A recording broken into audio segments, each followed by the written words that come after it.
So we're now recording our first tutorial of the Lockdown 3.0. This one we're going to look at layering, specifically with regards to shapes. We're not going to do anything on the length today, we'll do that at another time. We're just going to talk about internal shapes.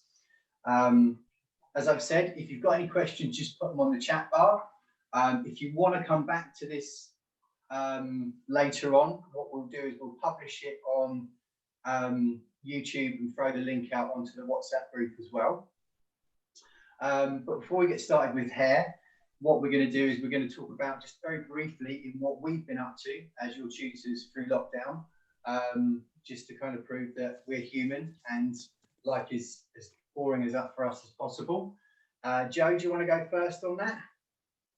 Yeah, can do. So much like Danny, I've thrown myself into online classes. So doing, I join Jo Wicks on a Monday, Wednesday and Friday. And then in between times I do like a legs, bums and tums or yoga. And when I first started it, I have to say, I wanted to see what it was all about because I did do it on the first lockdown.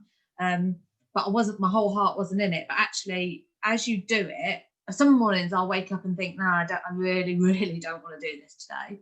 But 100% after every single time I've done it, I feel so much better. I've got more energy. I'm ready to start the day. I'm up. I've done something active. So my brain and my body's ready for the day. Because I'm definitely one of them that if I was to be left to sit on the sofa, I would sit there all day. I'd get a headache. I'd get down. So I do have to do that in the morning. Lots of dog walks as well, with little legs.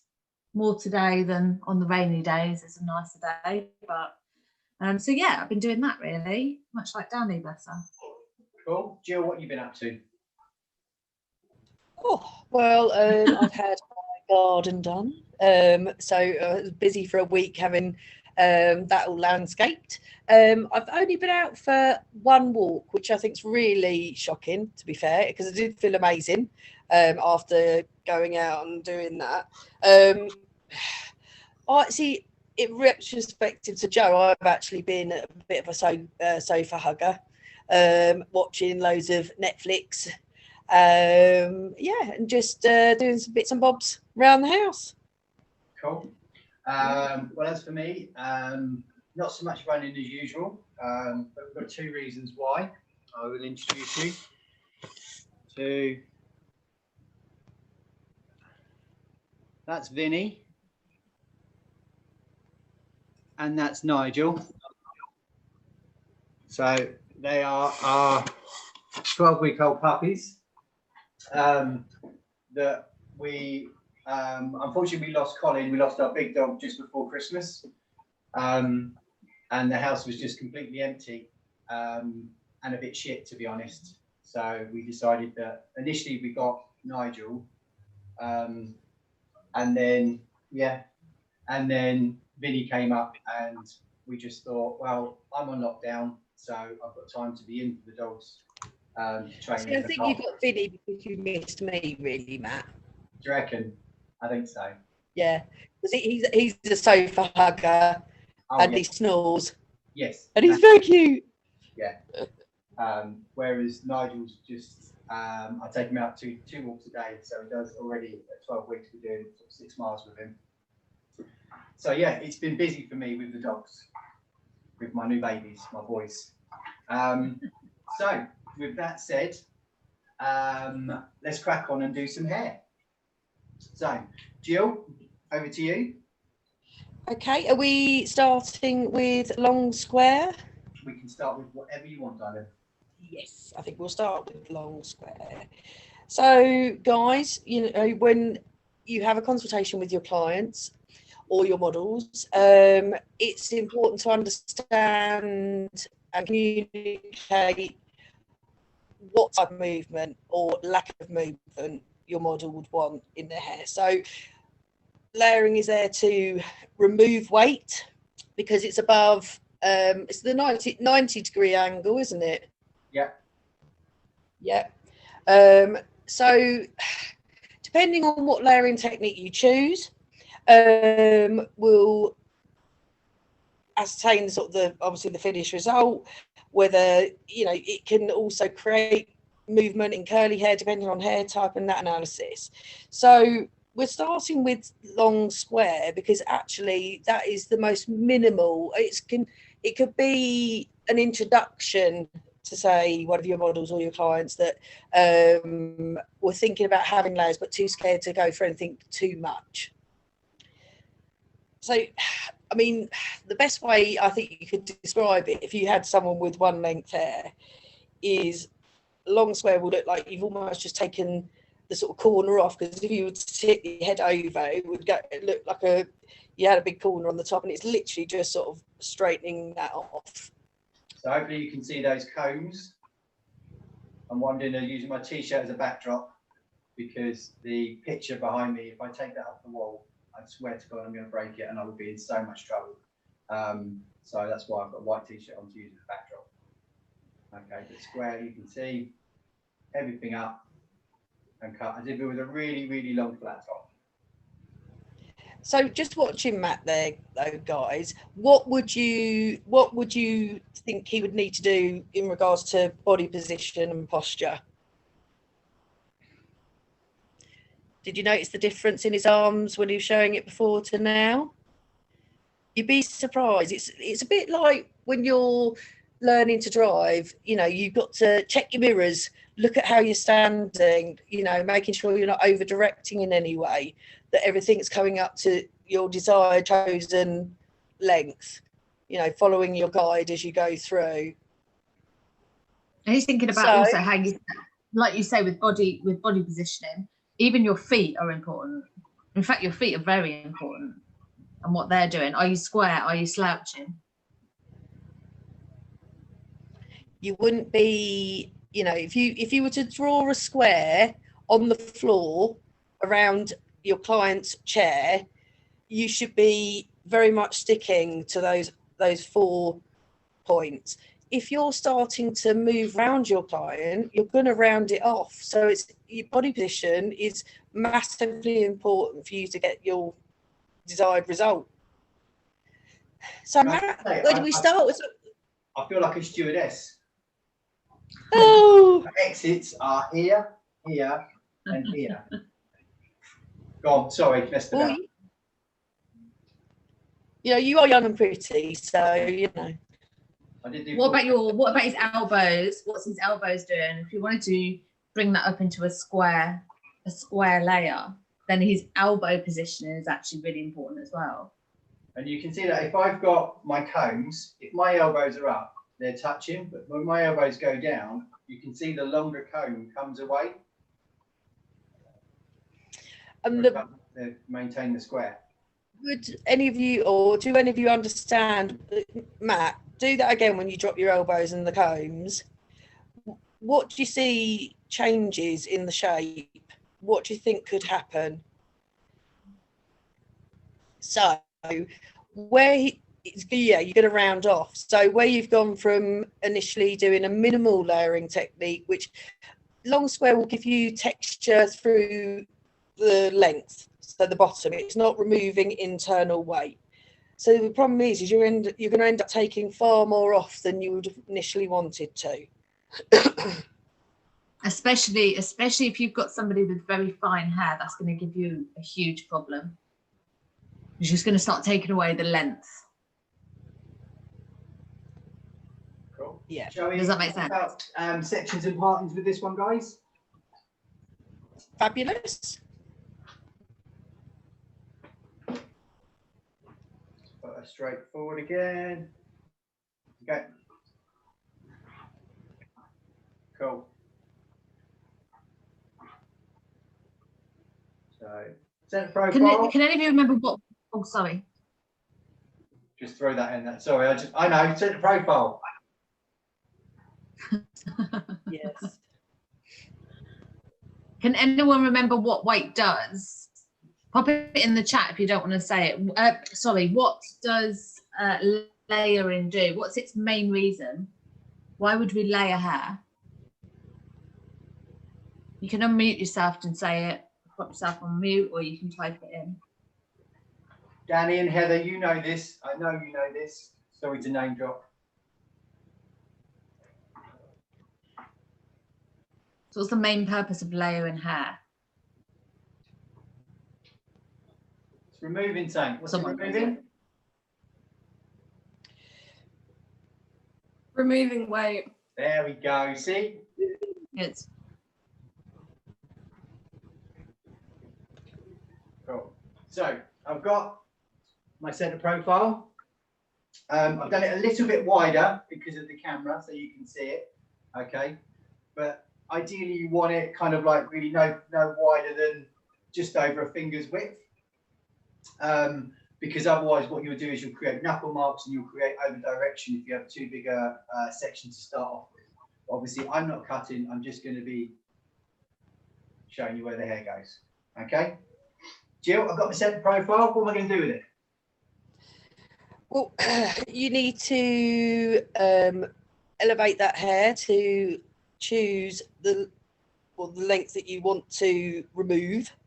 I'm going to keep it nice and short because I can use my t-shirt as a backdrop. Okay, I can probably go a little bit higher. There we go. Go to there. The thing is, you've got to think about, guys, also that if you're, you know, we say long square and we refer to the 3 layering techniques as square, triangular or angular and round. If you don't touch the hair, feel the hair, you know, you might put your initial guide in and think, oh, actually, maybe you can go a little bit shorter. That's fine. You know, you can recut something. Problem is, if you take too much off in with this specific technique on that length hair, what will happen is it will just sit blunt because it's only meant to really give you the loosen up the sort of the perimeter shape. It's not meant to, on the longer hair square layer, meant to create loads of movement internally. Okay, so with all the layering techniques, I would say that we don't take partings into consideration. I think there used to be a problem where if someone had quite a, or even sort of my low side parting, if you move we start all our layering techniques with the initial box section through the top. If if you move that box over to that parting, what do you think is going to happen? I was listening, I was playing with the dog. Sorry, Jill. That's all right. you're not to answer. Yeah. Okay. Well, sorry. you'll end up having an uneven layered result, guys, basically. Okay. So it used to be sort of, you know, people used to think, oh God, you know, it's really low side parting, I'll move it right over. You'll end up then just giving them a round layer because you'll have to balance everything out. So you do need to stick to it being through that main top section. So I've done my profile and I've taken it all the way through until I've run out of hair. Matt, could you just go back to the hairline, pick up the first section at the hairline? So can you see how when we pull this up and Matt's cutting square, can you see how he's pulling it straight up? Okay, his elbow's out, it's very square, it's very straight, but notice that the head is round. Okay, so the head's not square. So what's going to happen here is obviously you're going to get, help me explain this, Matt, because I'm not very good when I haven't got it in front of my hands. You train yourself to be you're basically cutting a shape anti head shape, basically. So that's why you must check your mirrors. I know it sounds crazy, but you'd be so surprised because you'll naturally want to follow the shape of the head, which is fine if you're doing, you know, a parallel layer, you know, but you've more often than not, you know, if you're doing in a shorter version, you get a bit scared that you're sort of, you know, going against this area, but it won't sit properly if you don't stick to the technique. Matt, could you show them how you just did then? So if Matt was to follow the head shape, what shape is he going to end up with?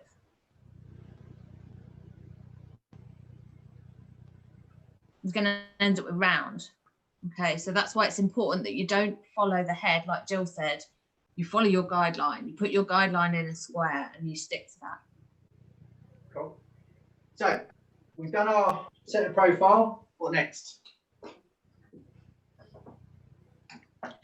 So you now need to create your box section. Now on the square layering technique, your box is generally from recession to recession, so it's a wider box section. As we go into talking about parallel, that area is smaller to allow for the fact that you're working a round shape on a round surface. Okay, so we're on. Why do we do a box? Why do we do a box section? Sorry, are you asking us or the students? Yeah, you. Oh, okay. So we're bringing in the box now. So we've put our section in here. Okay, so we've got a guideline. So we're going to bring the box in to make sure to do it as I say it. So as we bring up each section, you know you're going to be cutting to that guideline. So what you'll do is when you bring this up the opposite way to what we've just cut, you'll have in the middle your guideline. Is that what you're getting at? Yeah, it's a buffer. So if you mess up in the box, you've only got that little area that you need to fix. If you've gone slightly out and over-directed, under-directed, drop your elbows down, that's your little buffer for the rest of the haircut. And like Joe said, you'll see your guideline right through the middle of it.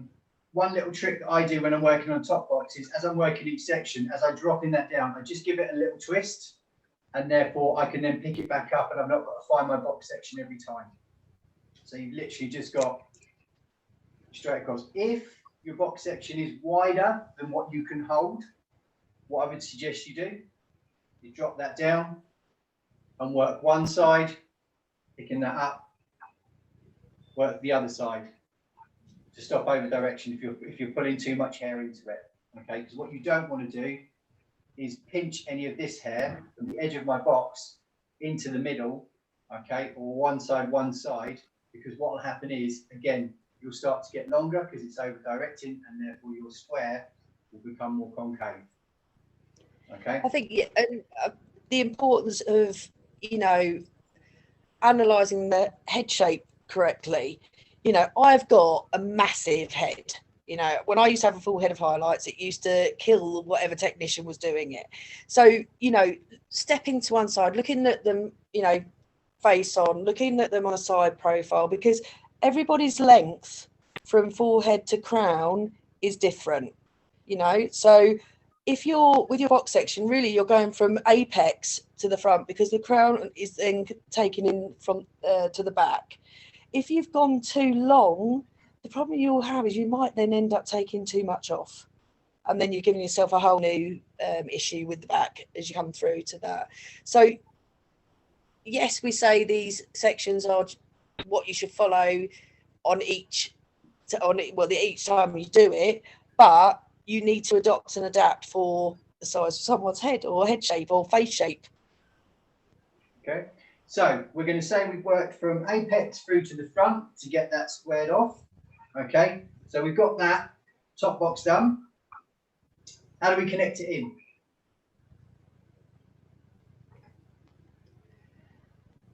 Are you talking about the sides or the back, Matt? Either or. Yeah. So once you've cut your box, okay, so you've not obviously, each section you take is a new section, as Matt showed you with your guideline through the centre. You don't then recut your previous section. What you then do is you cross-check that section by going, so if you cut this way, you cross-check completely in the opposite direction. If you see that you've gone off kilter, you don't cut it, you go back through your original sectioning pattern. So then at this point, you'd be working, once you're happy with that length, just to make sure that you've got everything blended, you would start over the ear, and then that hair needs to come straight up, and just, you probably wouldn't even have anything coming off. It might be just even like a few little bits and pieces, just to check you've not missed anything. And you work from over the ear to the front and making sure obviously you're still staying square, that you're not over directing back or forward. Yeah, just to blend it through. I think that's the point, is that a lot of students, I find, I don't know about you guys, and I know for sure I did this at the beginning of my career, is you want to cut hair. So you don't cut hair for the sake of cutting hair, because then you start turning into rounds. Okay, and exactly what Jill just said, So we're square, we're cutting square, so everything needs to go up to that point. So if you were to put that doll in an electric, give it an electric shock, and all the hair stands up, you would literally have all the hair going up to here. But like Jill said, you're just going to be taking a dusting off around here, because the temptation is to creep round. Oh, well, I cut an inch or 2 inches off there, so I want to do the same here. Surely no. So what you don't want to do is end up creeping round here for the sake of cutting hair, because then you end up with round. Absolutely. I mean, I basically, think what you've got to remember, guys, is what's important is what's left on here than what's on the floor. Okay, that's really, really important with regards to cutting. It's not about going away with scissor hands and just hair flying everywhere. Okay, if you don't follow your fundamentals, particularly at this stage in your career, literally you'll go absolutely wild with it. Okay. I think also, you know, it's having the conviction in what layering technique you've chosen. If you're, you know, when we're talking about the connections through from the sides to the top, if you're finding that you need to over direct, have you actually looked at the optimum length you wanted to take it to? Have you chosen the right layering technique that you're getting to points where you're feeling like you have to over direct? It's having conviction in your choice of technique and following it through. Cool.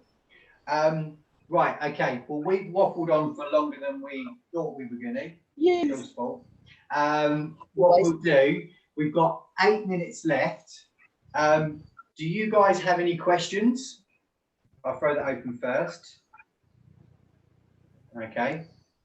If not, what I suggest me and Jill and Joe do is we work through a few little kind of tips with regards to layering and mapping out layers, and kind of go into a little bit more detail.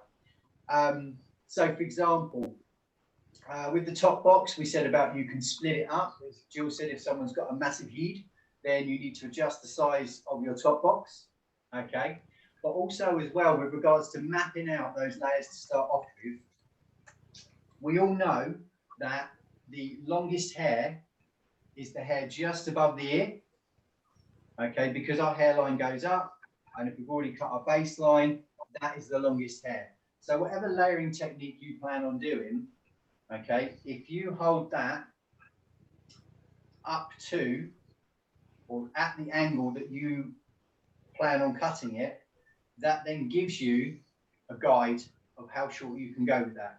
So for example, if we were going to go square with this, okay, if I was to take these square layers there, I would be losing quite a bit off my length and cutting into my length. Okay, we were going to go round, then again I'd be cutting into my length. Concave, no problem. Okay, because that length doesn't reach it, it's going to fall away and I'm not going to affect it. Okay, so it's a really good tip when you're mapping out a haircut and you're thinking about what layers you're going to do. You take, and thinking back to you got, want, how, why. Okay, very much a got, and incorporated into the want and how is this length above the ear. Okay, is it going to come into play? Are you going to absolutely ruin your baseline by cutting it as part of the layers? Okay. And that's the thing, you know, as you guys progress, you know, when you're getting into sort of junior grads, and you'll be working with, you know, combining the techniques, but you've got to understand what the basic techniques give you to then know how to maybe, you know, progress a look or use it for, you know, something that's when we think about like disconnected areas and you know, your more advanced cutting. So, you know, if you have this down and you understand what these techniques do, then you'll just feel more confident to communicate with your clients, be able to advise them correctly, you know. So strength is knowledge, you know. You will be a busy stylist if you're confident about your abilities. Absolutely. And also as well, you know, we kind of at this stage in your careers, we kind of keep the layering patterns and the shapes quite separate. But as you progress in your career, kind of to take what Jill was saying a little bit further, there's nothing to say you can't combine shapes. Once you understand fundamentally what each shape does and what each layering pattern does and technique does, there's nothing to say you can't combine it. Okay, so you could, for example, one very commercial look is to go for a triangular shape, concave through the top area, and then just rounding that up a little bit through the back, just to kind of break it up a little bit more. So you've got the two shapes in there. Yeah, which is massive at the moment with everybody having balayages. You know, the importance of understanding that marriage between colour and cutting. Because we all know, obviously, I knew you were going to bring colour into it somewhere, Jill. You have to. We are the superior, part of hairdressing, guys. But yeah, you have to work together. You have to understand what you're going to cut. It's going to suit the colour. Otherwise, you're not giving them the wow. Exactly. So that's why work with the team you're in. Yeah, absolutely. And it is all about teamwork. It's all about consultation, and it is all about achieving the wow factor. Okay, really, really, really important. So, any questions while I lower myself down? No? Cool. Hopefully it was nice to do hair. It was nice for us to kind of get together and do some bits and bobs with you. I think the plan for us is to do more of these. And as I say, kind of like this has been recorded, so we'll put it onto YouTube. But I will just stop the recording now.